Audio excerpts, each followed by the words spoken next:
पाठ का नाम है दादी का रेडियो। रोहित अपने माता पिता के साथ चंडीगढ़ में रहता था। घर में उसकी बड़ी बहन और दादी भी थी। बूढ़ी होने के कारण दादी कहीं आ जा नहीं पाती थी। रोहित को अपनी दादी से बहुत प्यार था। दादी उसे नई नई कहानियां सुनाती थी। तो ये पाठ समझ में आया होगा। रोहित चंडीगढ़ में अपने मम्मी पापा के साथ रहता था और बहन और दादी भी थी। तो ये होता है बच्चे अपने दादा दादी से कहानी सुनते हैं, तो वही उसकी दादी भी उसको नई नई कहानियां सुनाती थी। रोहित दादी को अपने स्कूल और मोहल्ले की बात बताता। वह दादी को रेडियो और टेलीविज़न पर सुने समाचार भी सुनाता। इसलिए सब उसे दादी का रेडियो कहते थे। तो लोग रोहित को दादी का रेडियो क्यों कहते थे? जैसे रेडियो से हम लोगों को इन्फॉर्मेशन मिलता है, वैसे ही वो अपनी दादी को सारा इन्फॉर्मेशन देता था।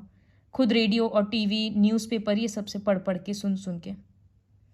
रोहित को छोड़कर घर में कोई भी दादी की बात नहीं सुनता था। दादी कभी किसी को कुछ नहीं कहती थी। बहुत बार लोग ऐसा करते हैं कि बूढ़े लोगों को इग्नोर कर देते हैं या ध्यान नहीं देते उन पर। तो रोहित को छोड़कर बाकी कोई उन पर ध्यान नहीं देता था। रोहित को दादी की इस दशा पर बहुत दुख होता था। रोहित को बहुत बुरा लगता था कि मेरी दादी का कोई ध्यान नहीं रखता। दादी अपना दुख किसी को नहीं बताती थी, लेकिन रोहित उनका चेहरा देखकर भाप जाता था कि दादी दुखी है। अगर उसकी दादी को कोई भी प्रॉब्लम होता था तो वो कुछ नहीं बोलती थी, लेकिन रोहित अपनी दादी का चेहरा देखकर भाप लेता था, मतलब समझ जाता था कि कुछ ना कुछ गड़बड़ है या दादी किसी बात से परेशान है। उसकी बहन उसे दादी का चमचा कहकर चिढ़ाती थी। रोहित भावुक होने के साथ साथ पढ़ाई लिखाई में भी बहुत अच्छा था। रोहित भावुक था, मतलब इमोशनल था। वो दूसरे के इमोशंस को समझता था। साथ ही साथ वो पढ़ने लिखने में भी अच्छा था। वह कक्षा में हमेशा प्रथम आता था। खेल कूद तथा अन्य गतिविधियों मतलब एक्टिविटीज, तो अन्य गतिविधियों में भी वह आगे रहता था। एक बार परीक्षा में उसके अच्छे अंक नहीं आए। उसके पिता ने उसे कुछ नहीं कहा, बल्कि रोहित के कम अंकों के लिए दादी को ही जिम्मेदार ठहराया। जब रोहित का मार्क्स कम आया तो उसके जो पिता थे वो रोहित को नहीं डांटे, उसकी दादी को बोलने लग गए कि आप बिगाड़ दिए, आपके वजह से उसको कम मार्क्स आया है, आपके कारण उसका टाइम बर्बाद हो रहा है। इस तरह से दादी चुपचाप अपने कमरे में चली गई। उन्हें इस बात से बहुत दुख हुआ। उन्होंने कहा, माँ, आपके लाड प्यार ने इसे बिगाड़ दिया है, सारा दिन खेल कूद में लगा रहता है। रोहित भी यह सब देख रहा था। उसे अपने पिता का यह व्यवहार अच्छा नहीं लगा, सही नहीं लगा। उसको लगा कि पापा जो दादी को इस तरह से डांटे वो गलत बात था। वह भी चुपचाप अपने कमरे में चला गया और फूट फूट कर रोने लगा। उसका रोना सुनकर माता पिता हड़बड़ा कर उठे। उसके पिता ने बिजली का बटन दबाया, लाइट ऑन किए और कमरे में प्रकाश फैल गया। लाइट ऑन हुआ। रोहित सहम गया, मतलब वो डर गया कि अचानक से लाइट कैसे ऑन हो गया। उसने अपने पास रखी कॉपी को कस कर पकड़ लिया। उसके पिता ने उसके हाथ से कॉपी ले ली। एक इस तरह से कॉपी था, वो पकड़ के उसको टाइटली छुपा रहा था। उसका पापा उससे ले लिया।